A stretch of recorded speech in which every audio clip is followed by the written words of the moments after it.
காலை வணக்கம். இந்த நியூஸ் கார்டு எல்லோரும் பார்த்துருப்பீங்கன்னு நினைக்கிறேன்.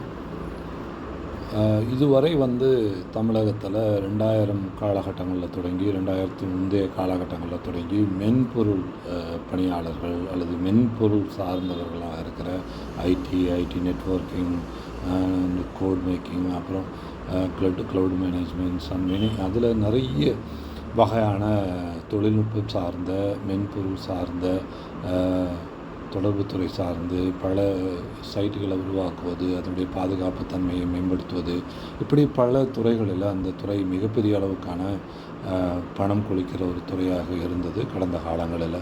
எப்போது லிபரலைசேஷன் வந்துச்சோ அப்போது வெளிநாட்டு நிறுவனங்கள் அவுட்சோர்சிங் முறைகளில் இந்தியாவில் இருக்க நிறுவனங்களை தொடங்கி இப்போது பிபிஓ சென்டர்ஸ் மாதிரி அங்கே பகலில் இருக்கும்போது இங்கே இரவில் பணி செய்வது, இப்படி பல காலகட்டங்களில் பல வகையான ஆராய்ச்சி தெரிந்தவர்களுக்கு வேலைகள் கிடைத்தது. தொடர்ந்து ஜாவா, சிசி ப்ளஸ் இப்படி பல முன்னேற்றங்கள் அடிப்படையில் பல கோர்ஸ்களை புதிய முன்னேற்றங்களை படித்து பல வேலைகளும் பலரும் ஆன்சைட் முறைகளில் வெளிநாடுகளுக்கு போய் பணம் சம்பாதிப்பது, பிறகு இங்கிருந்து அங்கே போய் குடியேறிய பல மென்பொருள் பணியாளர்களை உங்களுக்கெல்லாம் தெரிஞ்சிருக்கும். அப்படி இன்றைக்கி நிலையில் பல சிக்கல்களை ஏஐ என்று சொல்லப்படுகிற புதிய வகையான ஏஐ என்பது புதிதொன்றும் இல்லை, ஏற்கனவே இருப்பது தான். தரவுகளை தேடி எடுப்பதற்கு அல்லது ஏற்கனவே இருக்கிற பல தரவுகளை ஒன்றிணைக்கிறதுல, அல்லது இப்போ ஒரு 10 பேஜ் இருக்குன்னா அந்த 10 பேஜை கொலாப் செய்வதில், இதில் எல்லாத்தையும் ஏஐ முன்னோடியாக செயல்படுது. அதுதான் அந்த ஏஐயோடைய முக்கியமான தேவையாக இருக்கிறது. எப்பொழுது ஃபேஸ்புக் மேன்மை பெறுகுதுன்னா, அந்த காலகட்டங்களில் ஒரு இடத்துலேருந்து இன்னொரு இடத்துக்கு டேட்டாவை மாற்றுறது. முன்னாடி நீங்கள் பார்த்துருப்பீங்க, டிஸ்க்குன்னு ஒன்று வந்திருக்கும், அதுக்கப்புறமா சிடி வந்தது, அதுக்கப்புறம் பென் ட்ரைவ்ஸ். இந்த மாதிரி இந்த டேட்டாவை கம்ப்ரஸ் பண்ணக்கூடிய தன்மையும், ஒரு இடத்துல டேட்டாவை கம்ப்ரஸ் பண்ணி இன்னொரு இடத்துல போய் விரிவாக்கம் செய்வதும். முன்னாடி நம்மளுடைய மொபைல் ஃபோன், செல்ஃபோன்களினுடைய மெமரி கம்மியாக இருக்கும். ஆனால் அந்த ஃபோன் பயன்படுத்தலாம், ஏன்னா அந்த டேட்டா அப்படியே வரும் நமக்கு. நம்ம ரிசீவ் மட்டும் பண்ணுவோம். அதுக்கப்புறம் மொபைல் ஃபோன்களோட மெமரியை அதிகப்படுத்தினாங்க. இப்போது மெமரி, அதாவது ஒரு கம்ப்யூட்டரோட மெமரி கார்டிஸ்கோட தன்மையை கூட்டுனாங்க. அப்போ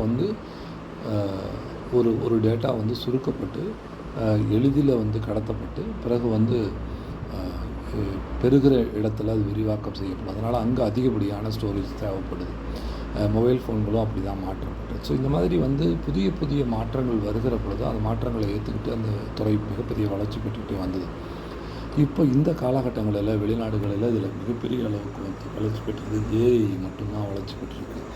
ஆனால் நிறைய துறைகள் அதுக்குள்ளே இருக்குது. அந்த துறைகளில் நிபுணத்துவம் பெற்றவர்கள் வளராததும், அதை சார்ந்த புதிய கண்டுபிடிப்புகளை உருவாக்கக்கூடியவர்கள் அமெரிக்கா மாதிரியான நாடுகளுக்கு கிடைக்காம போனது தான் மிக முக்கிய காரணம். இப்போ எப்படி ஒரு ஏடிஎம் சென்டர்ஸ் எவ்வளோ பாதுகாப்பானதாக இருக்குது, அந்த சைட்டுகளில் யாரும் உள்நுழைந்து இதையும் எடுக்க முடியாத அளவுக்கான ஏடிஎம் வருகிற பொழுது, ஏடிஎம்மில் நீங்கள் ஒரு பணம் எடுக்கிறீங்க, ஒரு 2003 ஒரு ஏடிஎம் கார்டை பயன்படுத்தி நீங்கள் ஒரு பணம் எடுக்கிறீங்க, உங்கள் அக்கௌண்ட்டில் மட்டும் அது டெபிட் ஆகும். வேறு வகைகளில் அந்த பணம் சேஃபர் தானா அப்படின்ற அந்த பாதுகாப்பு அம்சம் அப்போ இருந்துகிட்டே இருந்தது. அதை உறுதிப்படுத்தினாங்க. அதில் ஒருவர் இல்லை இதுவும் சேஃப் கிடையாது, இதுலேயும் நிறைய குளறுபடிகள் இருக்குன்னு ஒருத்தர் அப்பயே டெமோ பண்ணினார். வேறு யாரோட அக்கௌண்ட்டில் இருந்தும் பணத்தை பெற முடியும், அல்லது ஏடிஎம்ஐ கிராஸ் பண்ணி ஏடிஎம்குள்ளே இருக்கிற எல்லா பணத்தையும் வெளியில் எடுக்க முடியும்னாலாம் அப்பயும் டெமோ காட்டப்படுதானா. அதில் ஒரு 70-75% பாதுகாப்போடு தான் அந்த நிறுவனம் இருந்தது. அந்த மாதிரியான புது வகையான மாறுதல்களை வங்கிகளுக்குள்ளே மட்டும் பணம் பெறாமல் வங்கிகளுக்கு வெளியே இயந்திரங்களில் பணம் பெறுகிற முறைகள், இப்படி பல முறைகள் அந்த மென்பொருள்கள் மேம்பாடுகளால் உருவாக்கப்பட்டது. அதனால் அவங்களுக்கு ஒரு வசந்த காலங்களாக இருந்தது. இப்போ ஏன் அது இல்லைன்னா, ஏஐ இவர்கள் வழக்கமான வேலைகளையே செய்துட்டு இருக்கிறாங்க. புதிய முறைகளான இப்போ பேங்கிங் சைட்ஸோட பாதுகாப்பு முறைகளில், கட்டமைப்புகளில், மேம்பாடுகளில், அதே மாதிரி தரவுகளை பரிமாறும்போது தரவுகள் லீக் ஆகாமல் இருப்பதில், இது மாதிரியான செயல்பாடுகளில் எந்த விதமான முன்னேற்றமும் உலகளாவிய அளவுக்கு ஏற்படலை. ஏன்னா அதை அவங்க அப்படியே தான் பேண விரும்புகிறாங்க. ஏன்னா சப்போஸ் அது ரொம்பவும் பாதுகாப்பான முறையில் இருந்தது அப்படின்னா, எல்லா தரவுகளும் வெட்ட வெளிச்சமாச்சுன்னா குற்றம் செய்யக்கூடியவர்களுக்கு அது பாதுகாப்பாக இருக்காதுங்கிறதுனால அதை மேம்படுத்த முடியாமல் அந்த துறை முழுகி போச்சு. ஆக பல துறைகள் இன்னும் மேம்படுத்தப்பட வேண்டியது இருக்குது. ஆனால் அதை மேம்படுத்த மாட்டேங்கிறாங்க. இன்றைக்கி ஒரு சைபர் கிரைம் குற்றவாளி நம்மளுடைய ஃபோன் வழியாக நம்மளுடைய அக்கௌண்ட்லேருந்து பணத்தை திருட முடியுது. ஒரு இந்தியாவில் பொறுத்த வரைக்கும் சொல்கிறேன், உலக நாடுகளில் எப்படி இருக்குன்னு எனக்கு தெரியல. இந்தியாவில் ஒரு டிஜிட்டல் அரெஸ்ட்டை பண்ண முடியுது. அவனுடைய பரிவர்த்தனைகள் அத்தனையும் தெரிஞ்சு வச்சு, அவனுடைய அக்கௌண்ட்டில் இருக்கிற பணத்தையும் தெரிஞ்சு வச்சு, அவனுடைய கருப்பு பணத்தையும் தெரிஞ்சு வச்சு அவனை டிஜிட்டல் அரெஸ்ட் பண்ண முடியுது அப்படின்னா, அந்த அளவுக்கு சைட்டுகள் வீக்காக இருக்குது. இப்போ இந்தியாவில் இருக்கிற பல நிறுவனங்களோட சைட்டுகளில் இருக்கிற கஸ்டமர்ஸோட டேட்டா பேஸை திருட முடியுது. அவர்களை திருடி அந்த கஸ்டமர்ஸ்க்கு வந்து எஸ்எம்எஸ் அனுப்பியோ அல்லது வந்து ஒரு லோனை குறித்து டார்ச்சர் பண்ணுறதோ, இல்லை பொது வெளியில் கிடக்கு டேட்டா, உங்களுடைய டேட்டா. நீங்கள் வந்து ஒரு ₹1 கோடி டிரான்சாக்ஷன் பண்ணக்கூடிய ஒரு கஸ்டமராக இருக்காருன்னா உங்களை பற்றின முழு தரவுகளும் பொது வெளியில் ரோட்டில் கிடக்கு. அந்த அளவுக்கு தான் இங்கே இருக்கிற சைட்டுகள் இருக்குது. ஸோ அதனால் வந்து தொழில்நுட்ப கலைஞர்கள் வந்து பலரும் வேலைவாய்ப்புகளை இழக்கிறாங்க. பலர் சென்னையிலேருந்து பேங்கிங் செக்டார்ஸில் இன்னும் பல பகுதிகளில் வேறு செக்டார்களுக்கு நகர்றாங்க. அதாவது இப்போ அவங்க எக்ஸிஸ்டிங் மேனுஃபேக்சரிங் ஒரு சைட்டை உருவாக்குறது, ஒரு ப்ராஜெக்டில் இருந்தவங்க வேறு வகையான மெயின்டெனன்ஸ் மாதிரியான செக்டார்ஸ்களுக்குள்ளே, சர்வீஸ் செக்டார்ஸ்குள்ளே நகர்றாங்க. இந்த மாதிரியான மொபைலைசேஷன் நடக்குது. பல பிபிஓஸ்கள் வந்து வேலை இழக்கிற நிலை ஏற்படுது. ஏன்னா நிறுவனங்கள் மூடல் இருக்குது. இந்தியாவில் பல நிறுவனங்கள் லாபத்தை பதிவு செய்யாததால் அந்த நிறுவனங்கள் தங்களுடைய செயல்பாடுகளை குறுக்க ஆரம்பிக்கிறதுனால வேலை இழப்புகள் ஏற்படுது. ஸோ அதனால் இந்தியாவுக்குள்ளே வந்து வேலை இழப்புகள் அதிகரிக்குது. உலகளாவிய அளவுக்கு வந்து பொருளாதார சிக்கலில் அமெரிக்காவுக்குள்ளே வந்து விலைவாசி உயர்வு மற்றும் பல சிக்கல்களில் அங்கே வேலைவாய்ப்புகள் இழப்பு ஏற்படுது. அங்கே இருக்கிறவர்கள் வந்து இந்தியாவுக்கு பணம் அனுப்புறதெல்லாம் நிறுத்திட்டாங்க. ஸோ இந்த பல காரணிகள் அடிப்படையில் ஐடி செக்டார் துறைகள் வந்து மிகப்பெரிய அளவுக்கு பாதிப்புகளுக்கு உள்ளாயிருக்கு. ஸோ நீங்கள் அங்கே இருக்கிறவர்கள் வந்து மருத்துவத்துறையை வந்து பார்க்குறாங்க. மருத்துவத்துறையில் எப்பொழுதும் அவர்களுக்கு தேவை இருக்குன்னு நினைக்கிறாங்க. அது ஒரு மிகப்பெரிய ஒரு மடத்தனத்தினோட உச்சம். ஏற்கனவே ஐடி செக்டாருக்கு முன்னாலே மருத்துவத்துறை பாதிப்புக்குள்ளாயிடுச்சு. எப்போ நீட் வந்ததோ அப்போ நீட் வந்த உடனே பெரும் பணக்காரர்கள் எளிதில் மருத்துவத்துறைக்கு போக முடியும். எனக்கு தெரிய நிறைய பணக்காரர்கள் முன்னாடியெல்லாம் வந்து அவர்களுடைய பிள்ளைகளை கையில் பணம் வைத்திருந்தாலும், லட்சமாக கோடியாக பணம் வைத்திருந்தாலும் அவர்களை மருத்துவத்துறைக்குள்ளே தள்ள முடியாது. ஏன்னா அதுக்கு பல காரணிகள் இருந்தன. குறிப்பிட்ட அளவுக்கு, அதாவது எப்படின்னா அந்த மருத்துவக் கல்லூரிக்குள்ளே போகக்கூடிய நெட்வொர்க்கிங் தெரிஞ்ச பணம் உள்ளவர்கள் மட்டும்தான் போய் படிக்க முடியும். ஆனால் இன்றைக்கி கையில் பணம் இருந்தால் அவன் மருத்துவர் ஆகிட முடியும். ஏன்னா ஒரு நீட்டில் ஒரு மினிமம் ஸ்கோர் இருந்தால் போதும். இங்கே இருக்கிற ஒரு டீம்டு யூனிவர்சிட்டிலையோ இல்லை ஒரு தனியார் மருத்துவக் கல்லூரியிலையோ எங்கேயும் ஒரு இடத்த அந்த நீட் ஸ்கோரை வச்சு போயிட முடியும். ஏன்னா நிறைய பேர் வந்து அரசு சார்ந்தவைகளில் இருக்கிறாங்க. அதுலேயும் இந்தியாவில் தமிழகத்தில் இருக்கிற பல அரசு கல்லூரிகளில் வெளி மாநில மாணவர்கள் வந்துடுறாங்க. அப்போ அங்கே சேர்க்கை குறையுது. அப்போ அங்கேயும் குறையும் போது ஏழைகள் படிச்சுட்டு இருந்த இடங்கள்லாம் பறிக்கப்பட்டுடுச்சு. அப்போ இங்கே இருக்கிற எந்த ஒரு அரசுடைய இடங்களை நிரப்பின பிறகு மிச்சம் இருக்கிற இடங்களை வந்து இவ்வளோ பணம் வாங்கி நீயே சேர்த்துக்கலான்னு அரசே ஒரு அமௌண்ட்டை செட் பண்ணியிருக்கு. அந்த அமௌண்ட்டு வந்து அவர்கள் மறைமுகமாக வாங்கிட்டு இருந்தது தான். அதை வந்து அவங்க வந்து இப்போ வந்து ஒயிட்டேவே ஆக்கிட்டாங்க. முன்னாடி வந்து பிளாக் மணியாக பெற்றுட்டு இருந்தாங்க. அதில் நிறைய சிக்கல்கள் இருந்ததால் அந்த சேர்க்கையிலையும் சில பிரச்சனைகள் இருந்தது. இப்போ வந்து அரசு அறிவித்திருக்கிற அந்த தொகையை அவங்களுக்கு போதுமானது தான். அது 5 ஆண்டுகளுக்கு அவங்க கணக்கு போட்டால் அவங்க ஒரு தடவை அவங்க பெறக்கூடிய பணத்துக்கும் 5 ஆண்டுகள் அவங்ககிட்ட பெற பணத்துக்கும் சமமாக தான் இருக்குது. ஸோ அதனால் அவர்கள் நேரடியாகவே அது ஒயிட்டாகவே மாற்றிடுறாங்க. ஸோ ஒயிட் மணியாகவே மருத்துவக் கல்லூரிகளுக்கு வந்து சேர்ந்துருது. அதனால் நீங்கள் பணம் உள்ளவர்களாக இருந்தால் இன்றைக்கி உங்களுடைய குழந்தைய நீங்கள் ஒரு நீட் எக்ஸாமில் வந்து ஒரு மினிமம் ஸ்கோர் எடுத்துட்டால் நீங்கள் எம்பிபிஎஸ் ஆகிடலாம். அந்த மாதிரி கடந்த 7-8 ஆண்டுகளாக பல பணம் படைத்தவர்கள், பணம்னா நான் பெரிய பணக்காரர்கள்னு சொல்லலை, அந்த ஃபீஸை அஃபோர்ட் பண்ணக்கூடிய அளவுக்கு இருக்கிறவர்கள் தங்களுடைய குழந்தைகளை பணம் படிக்க வச்சுடுறாங்க. ஏன்னா யார்கிட்ட போய் கேட்குறது அது அப்படிங்கிற பிரச்சனைகள், அது பிளாக் மணியாக இருக்கணும், அது மாதிரி நிறைய சிக்கல்கள் இருந்தது. அது எல்லாத்தையும் இந்த பிஜேபி அரசாங்கம் வந்து தவிர்த்துட்டாங்க. ஸோ அதனால் பணமுள்ளவர்கள் நீங்கள் மருத்துவர் ஆகிடலாம். அப்போ அவங்க பணமுள்ளவர்கள் மருத்துவர் ஆகும்போது அவர்களே ஒரு மருத்துவ கட்டமைப்பு உருவாக்கிறாங்க, ஒரு மருத்துவமனை உருவாக்கிடுறாங்க, அவங்க அங்கே உள்ளே உட்காந்துக்கிறாங்க. அப்போ நீங்கள் வந்து ஒரு ஏழை மாணவன் வந்து ஒரு மருத்துவம் படித்தானா அவன் வந்து அங்கே விட்டால் வேலைக்கு தான் போக முடியும். நீங்கள் இதுக்கு முன்னாடி கேள்விப்பட்டிருப்பீங்க, சென்னையில் மருத்துவம் படித்தவர்கள் வந்து ஸ்மோட்டோ ஸ்விக்கி எல்லாம் ஓட்டுறாங்கன்னா, ஏன்னா அவங்க பணத்தை வாங்கி படிச்சிருப்பாங்க, இல்லை ஒரு தனியார் கல்லூரியில் அரசாங்க இடத்துல படிச்சிருப்பாங்க, இதில் வந்து பேங்கில் லோன் வாங்கியிருப்பாங்க, அவங்க இஎம்ஐ கட்ட வேண்டியது இருக்குது. அதே வந்து ஒரு ஆர்எம்ஓவாக ரெசிடென்ட் மெடிக்கல் ஆஃபீஸராக ஒரு தனியார் மருத்துவமனையில் போனார்னா அவருக்கு கிடைக்கிற வருமானம் வந்து அதுக்கு போதுமானதாக இருக்காது. அதே மாதிரி வந்து ஒரு அரசு மருத்துவராக போயிட்டார் அப்படின்னா அது ஓகே, ஒன்றும் பிரச்சனை கிடையாது. அதில் போஸ்டிங்ஸ் ஒரு லிமிடெட் போஸ்டிங்ஸ் தான் கொடுத்துட்டே இருப்பாங்க. அது கிடைக்கிறதுக்கு கொஞ்சம் முன்ன பின்ன காலதாமதங்கள் ஆகலாம். ஆனால் போஸ்டிங்ஸ் வந்து மினிமமாக தான் போடுறாங்க, வேகன்சிஸ் தான் போட்டுக்கிட்டே வராங்க. அப்போ அந்த மாதிரி, ஏன்னா ஏற்கனவே இருக்கிற கட்டமைப்பு தான், புதிய கட்டமைப்புகள் எதையும் உருவாக்கலை, அதிக மருத்துவ பணியிடங்களை உருவாக்கலை. ஸோ அதனால் வந்து தனியாரில் தான் ஆரம்ப கட்டத்தில் நீங்கள் போய் வேலை செய்ய வேண்டியது இருக்கும். அவங்க ஒரு 18,000 16,000 கொடுப்பாங்க.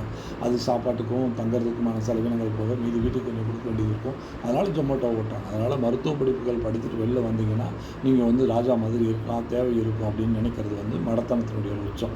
அதுக்கப்புறம் இன்னொரு சிக்கல் இருக்குது. இப்போ வந்து நிறைய லைஃப் ஸ்டைல் டிசீஸ் அதிகரிச்சிருக்கு. தோல் சார்ந்தது, அப்புறமா டயபிட்டிஸ், பிபி, மறுபடியும் சைக்காலஜிக்கல் சார்ந்த பிரச்சனைகள் அதிகரிச்சிருக்கு. இந்த பிரச்சனைகள் வந்து தொடர் மருத்துவம் எடுத்துக்க வேண்டிய சுச்சுவேஷன் இருக்கிறதால இதில் வந்து ஒரு ஃபெட்டிக் வந்துருக்கு. எம்பிபிஎஸ், அதாவது எவிடன்ஸ் பேஸ்ட் மெடிசின்ஸ் மேலே மக்கள் மத்தியில் ஒரு விதமான என்ன சொல்கிறது, ஒரு மாதிரியான ஒரு இது வந்திருக்கு. இது வந்து தீர்க்கவே முடியாதா அப்படின்னு. அதனால தான் இப்போ பார்த்திங்கன்னா சோசியல் மீடியாக்களில் நிறைய வீட்டு வைத்திய முறைகள் மேம்பாடு அடையுது. வீட்டு வைத்திய முறைகள் சார்ந்த விஷயங்களில் தேடல்கள் அதிகரிக்குது. அது மாதிரியான நபர்கள் கண்ட நபர்கள் எல்லாம் அதில் வெளியிடுறாங்க. அதில் ஒருத்தர் 2 பேர் சரியான வீட்டு வைத்திய முறைகளை கொடுக்க தான் செய்கிறாங்க.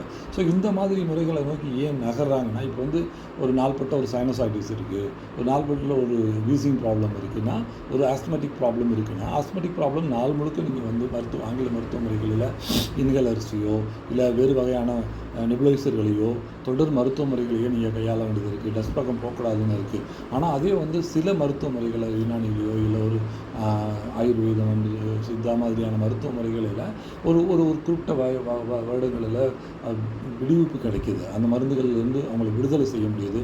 டஸ்ட் அலர்ஜிலேருந்து அவங்கள காக்க முடியுது. அப்போ அவங்க அதை நோக்கி நகர பார்க்குறாங்க. அதை சரியாக பயன்படுத்திக்கிற நிறைய மருத்துவர்கள், சித்தா, ஹோமியோபதி, அப்புறமா பாரம்பரிய மருத்துவ முறைகள் இருக்கிறவர்கள் பயன்படுத்திக்கவும் செய்கிறாங்க. சிலர் தவிர சிலர் ஏமாத்துறாங்க.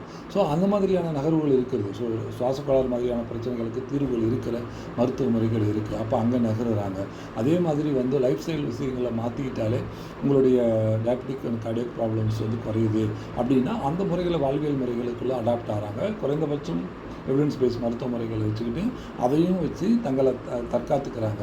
அப்போ வந்தும்போது இப்போ இதுவே உங்களுக்கு தீர்வு கொடுக்குது அப்படின்னா அதுக்கு முன்கூட்டியே இதெல்லாம் நீ பயன்படுத்தினீங்கன்னா உனக்கு வராமல் இருக்கும். அப்படிங்கும்போது அவர்கள் அந்த வாழ்க்கை முறைக்கும் மாறுறாங்க. கை மாதிரியான உணவு முறைகளுக்குள்ளே மாறுறாங்க. இப்படி பல சிக்கல்கள் இருக்குது.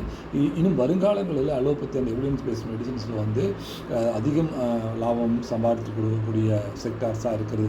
இப்போ சைக்காலஜிக்கல் வகை இருக்குன்னா அதுக்கு சைக்காலஜிக்கல் ப்ராப்ளம்ஸை வந்து ஓவர் கம் பண்ணுறதுக்கு வந்து இந்த மாதிரியான யோகாஸு, மன அமைதி கொடுக்குற மாதிரியான முறைகளான மனம் சார்ந்த விஷயங்கள்லேருந்து மேம்பாடு அடையக்கூடிய சிந்தனைகளை கொண்ட விஷயங்களை செயல்படுத்தக்கூடியவர்கள் அதிகரிச்சுட்டே வராங்க. இப்போ அவங்கள தீர்வுகள் கிடைச்சிச்சு அப்படின்னா அங்கே சைக்காலஜிக்கல் டாக்டர்கிட்ட போகிறவர்கள், சைக்காட்டிஸ்ட்கிட்ட போகிறவர்கள் அங்கே போகிறதுக்கான வாய்ப்புகள் அதிகரிக்கும். இப்படி ஏன்னா சைக்காட்ரிக்கு வந்து 10 வருஷம் மருந்து சாப்பிட்டுட்டு இருக்கிறவன் அங்கே போகும்போது அவனுக்கு ஒரு மாறுதல் இருந்தது அப்படின்னா, தூக்கம் வராத பிரச்சனைகள் இருக்கிறவர்களுக்கு நிறைய மருத்துவ முறைகள் வந்து வீட்டில் இருக்கிற பொருட்களை பயன்படுத்தி தூக்கம் வர வைக்கிற முறைகள் இருக்குதுன்னா அந்த முறை அவர்களுக்கு வேலை செஞ்சது அப்படின்னா அவர் வந்து அந்த சைக்காட்ரிக்கை போய் பார்க்கறத குறைச்சிக்குவார்.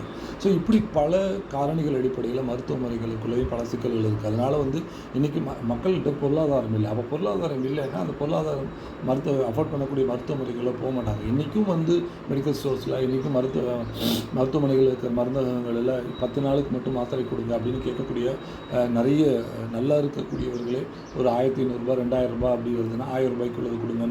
அப்போ பொருளாதாரம் மிகப்பெரிய ஒரு ஃபேக்டராக இருக்குது. ஸோ நீங்கள் நினைக்கிற மாதிரி ஐடி செக்டார்ஸ் வந்து இவ்வளோ நாள் பூமாக உங்களுக்கு பணமாக கொட்டிகிட்டு இருந்தது.